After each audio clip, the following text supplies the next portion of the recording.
ka-organic, ka-healthy.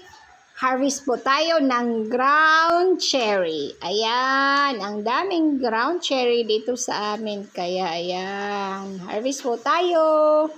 This is good for our health kasi rich in antioxidant, anti-inflammatory, anti-cancer din po, lalo na sa lung cancer, colon cancer, and liver cancer.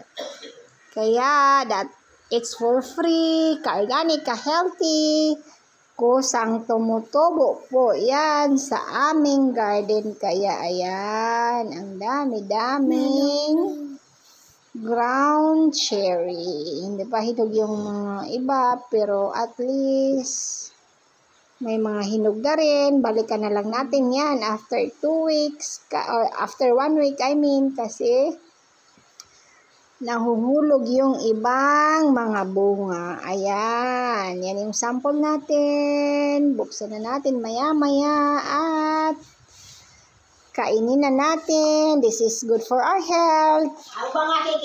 Pure organic, pure organic, good for our health. Kaya please like and share.